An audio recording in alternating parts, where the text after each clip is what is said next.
All right, so quick video on the Air Life Denver Bell 407 from Roban. Pretty common model. A lot of people have this. I think they're pretty sure they're still producing it.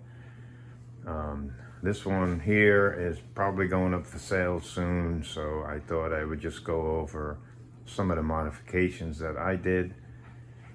Not a whole lot of stuff, but much easier to show in video than in text. So starting back here at the tail, for one, I got rid of their crappy plastic grips that all the Robans have and put in these.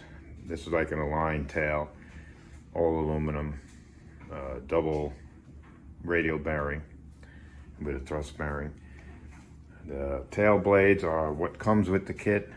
They're freaking huge, but no problems with tail authority, that's for sure. So I did that. And then up here in the front, I just take this top off. You see things, if you've ever seen one of these, yeah, things look a little different up here. So for one, I'm not going to be able to really show it, but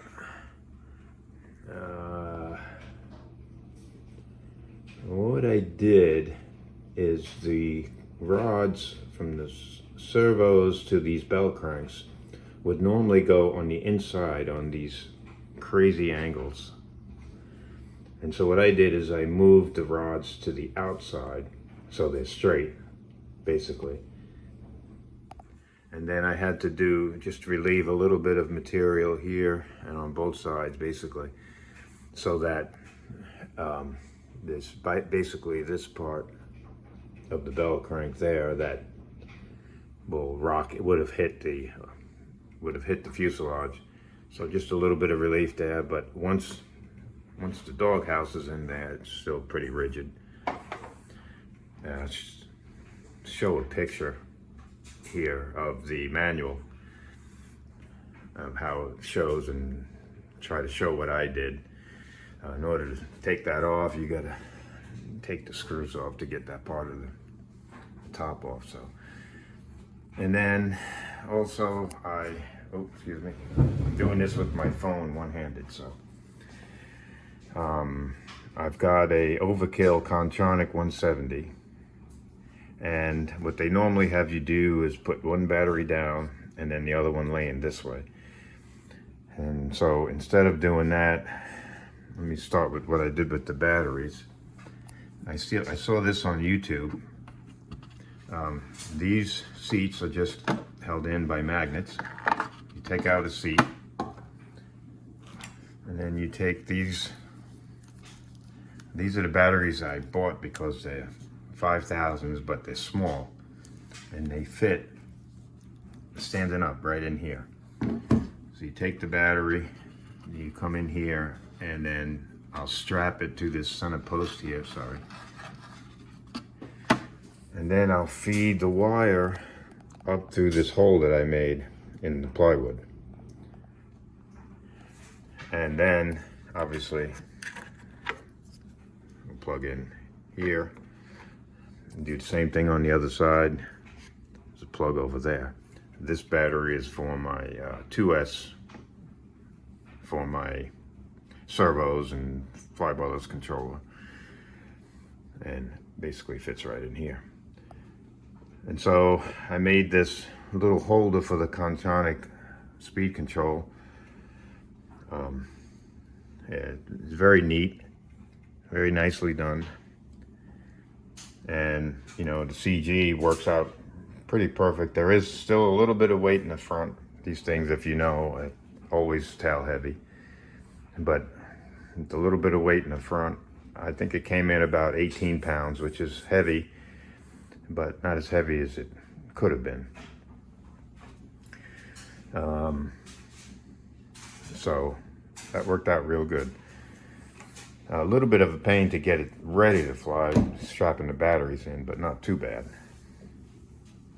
So those are the main modifications that I made to it. This pilot in here is from, let me get rid of that glare. This pilot is from Warbirds, I think he's called. It's a $100 figure, and it's a 1/10.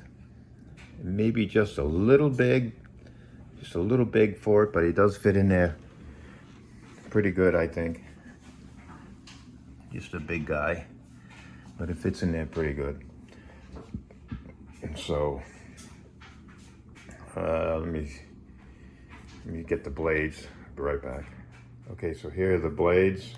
I got rid of the not so great Roban blades that come with the kit, and these are actually spin blades that they custom cut for me. These are 800s, and they cut them down to 700, and definitely a much nicer blade than what comes with the kit.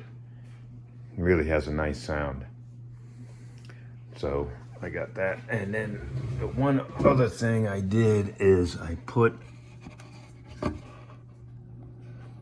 it's a Mr. sound system in there, and I'll be honest, probably needs another speaker because it's not really that loud.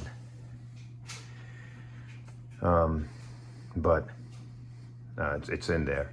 I think you can still buy the speakers. And it has a Micro Beast flybarless controller, which works great for scale. What else? What else? The lights work, of course. Oh, back here. In here is that little regulator is for the lights, because the whole system runs on 8 volts, and I think it's 6 volts for the lights. Probably wouldn't hurt it to run it. There's the switch to turn on the, oh yeah, I basically use a 2S battery for the servos and flybarless controller and all that. So there it is. Just wanted to go over those quick things that otherwise it's pretty stock. It's been hovered twice basically,